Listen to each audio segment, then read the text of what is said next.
Now, we may have had an inkling that this was coming in some form, with the huge Scaven refresh and an entire new Stormcast chamber being unleashed. It was somewhat inevitable that there would be some older models moving to the realm of legends. But Jesus Christ, this was a massacre. Not only have huge swathes of the two poster armies of 4th edition, the Stormcast and the Scaven, been gutted quite significantly, but on top of that, two other entire armies have also been relegated to legends. Now this, to put it quite simply and frankly, it sucks. It really does. To their credit, GW have tried to explain why so much has gone, and there is some justification to it, I will admit, but still, this hurts. And for anyone that has collected Stormcast since Age of Sigmar first arrived, or anyone that had a load of old Skaven or Bone Splitter Orcs or Beasts of Chaos, I am sorry for you because this is going to be really hard. So obviously, first things first, with the Stormcast and the Skaven, they are getting what will likely be fairly significant refreshes, both in the new starter box for 4th edition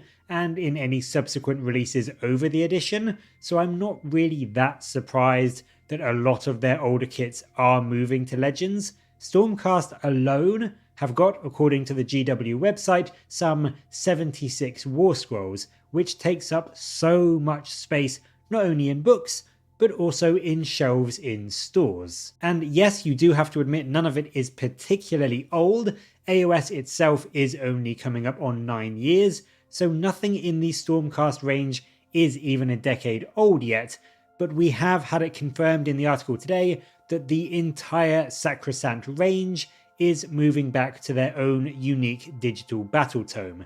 So they will still be usable, for now at least, but eventually, and again to their credit, GW do give us a date, they will be legal for competitive play until summer 2025, and then after that point they will officially move to Warhammer Legends.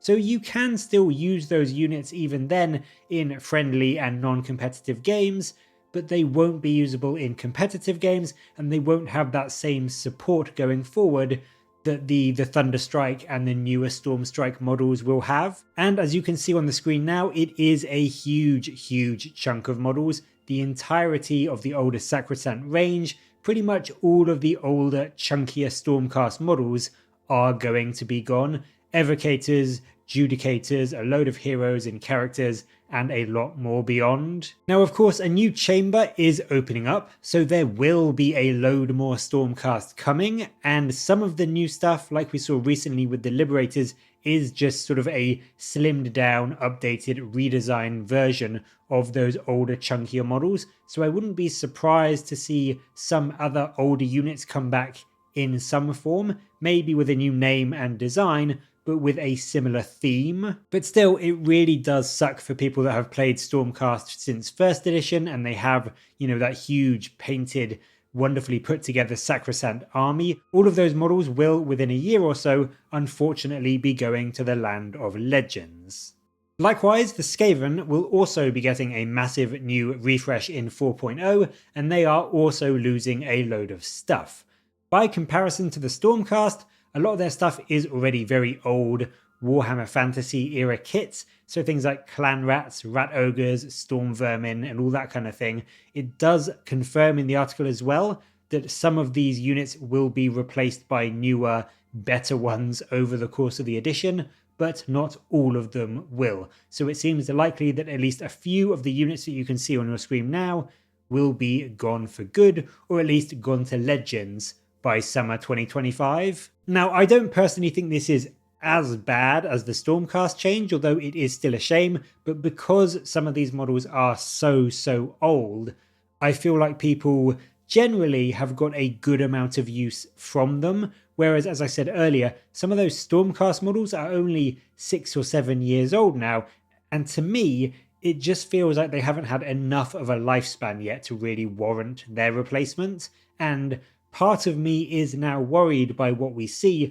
that there may be a trend from GW to look towards, instead of 25 to 30 year life cycles for models, to push for a more 9 or 10 year recycle range, which to me just feels much, much worse. It makes me feel like every purchase I make is much more time gated than it ever has been before. On top of those two changes as well though, 2 entire armies are also being removed from the game. The Orc Bone Splitters, who are still mainly older Orc models from Warhammer Fantasy, they are leaving the realms of AOS, although it was confirmed they are getting a free Battletome download, so you will still have rules for them to play, again at least until summer 2025, when they will presumably also go to Legends and no longer be playable in competitive games. But they look to be losing things like your Savage Boys, the Boar Boys, and even the somewhat new, I think it's only a few years old now, the new Underworld warband of Headcracker's Mad Mob. But what is even more painful is, especially for you players that play them, the Beasts of Chaos, as long-held rumours have swirled and whispered about for quite a long time now, they look to be fully leaving AOS, like completely. The entire range is no longer going to be present in AOS, instead making a move back in time to Warhammer Fantasy and Warhammer the Old World. So if you were one of those people that painstakingly rebased all of your square-based beastmen to round bases in the last few years, well, you might want to start getting ready to put them all back onto square bases again. All of their range, Ungors, Gors, Dragon Ogres, even the relatively new Beast Lord that only came out a few years ago, they are all going to be totally gone from AOS, and there isn't even a mention of them getting, a free digital battle tome or Legends rules that I could see. It looks like they are just going to be completely gone and completely unusable. So those 2 additional changes are massively painful, I think. You can, of course, still use both these armies in the old world, and I kind of think that GW is expecting for the move for people that have those armies to be doing that, so you don't end up wasting your army completely. But to me, that really does suck, especially with the Beasts of Chaos. They have been in limbo for such a long time now, and now they are just being completely removed from Age of Sigmar. It is a real shame, because I think they could have done more with them if they really wanted to. And we kind of get some confirmation for that in that things like the Zangors and the Slangors, they are remaining in AOS with their respective Tzeentch and Slaanesh battle tomes. So I feel like realistically GW could have worked on the Beasts of Chaos and made them a better, fuller, more exciting army if they really wanted to, but personally I imagine they just didn't sell very well. So the easy solution from GW was to put no more effort into them, throw them back into the old world so people didn't lose their chance to use them entirely, and just kind of forget about them. We're also losing some of the Warcry warbands. Now, I've never played or collected Warcry myself, so for me I'm not entirely sure how much of a big deal this is, but you do have to admit they are some of the coolest designs we've had from GW in a long time, so it does also smack to me in some ways like Warcry is just getting a bit of a backhanded hit too.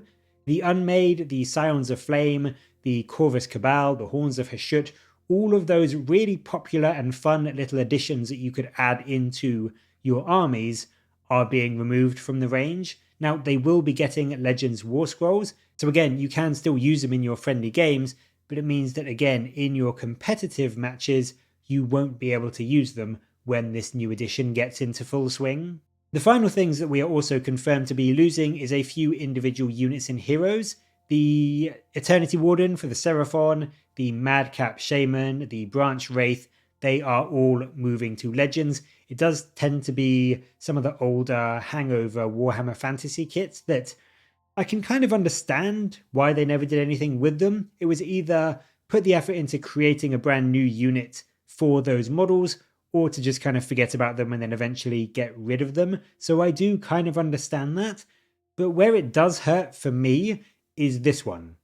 Valkyrie the Bloody is moving to Legends. Now, Valkyrie the Bloody is one of the coolest Khorne leaders ever. She's got so much character and I love her model. She's genuinely one of my favorite leaders and heroes and just characters in the lore and on the tabletop. She had a load of new interest in her thanks to being one of the legendary lords in Total War Warhammer 3, and she was just screaming for a new Demon Prince sized update to her model. She would have sold like hotcakes. Everyone would have bought one. She would have been really popular in AOS and also in 40k, because they could have easily made her a stand-in 40k Demon Prince as well if they designed her well enough. But unfortunately, it doesn't look as though that's going to be happening. She is moving across to Legends. I mean, maybe one day they will bring her back in some new and improved form, but for now at least, all of those hopes and prayers to Khorne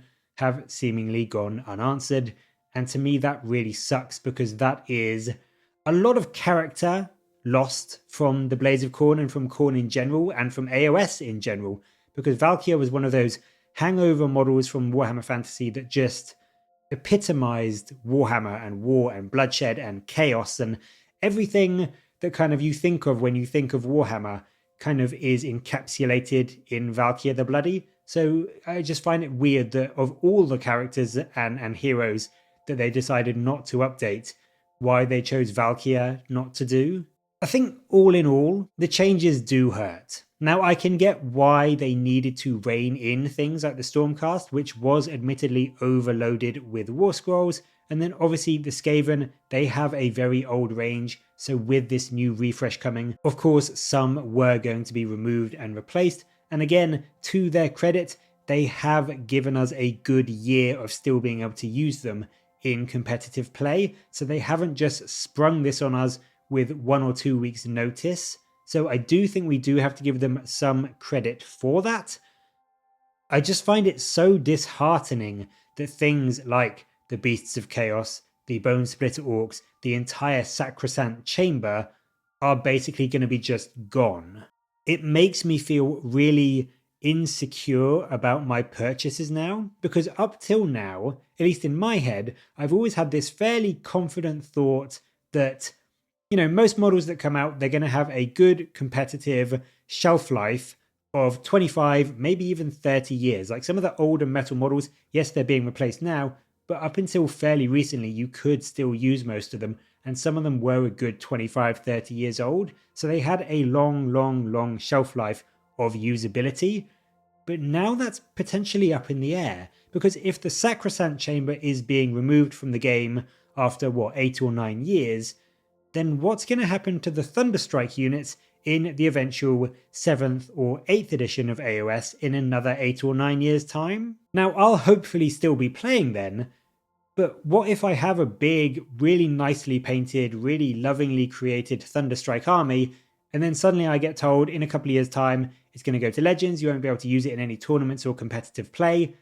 That would really suck, when the previous shelf life that we've kind of expected and had in the back of our mind for models has been almost double or maybe even triple that length of time. Now, the cynic in me does think there is an element of GW wanting to force people to update and rebuy their models. I do. I mean, yes, it's cynical, but GW is a business, and I really do think that has at least had some hand in the decision. But I do also get the logical choice of it, you know, for just sheer space on shelves, space in books, and cutting down the sheer bloat in various armies. I do get that. It is just, for me, a little bit jarring, and it makes me feel that units or even entire armies aren't quite as safe and long-lasting as they perhaps once were, and as perhaps we were maybe used to before. Probably before Primaris. I mean, let's be honest, probably before Primaris, I think there was always this idea that even the old models would always be usable on the battlefield.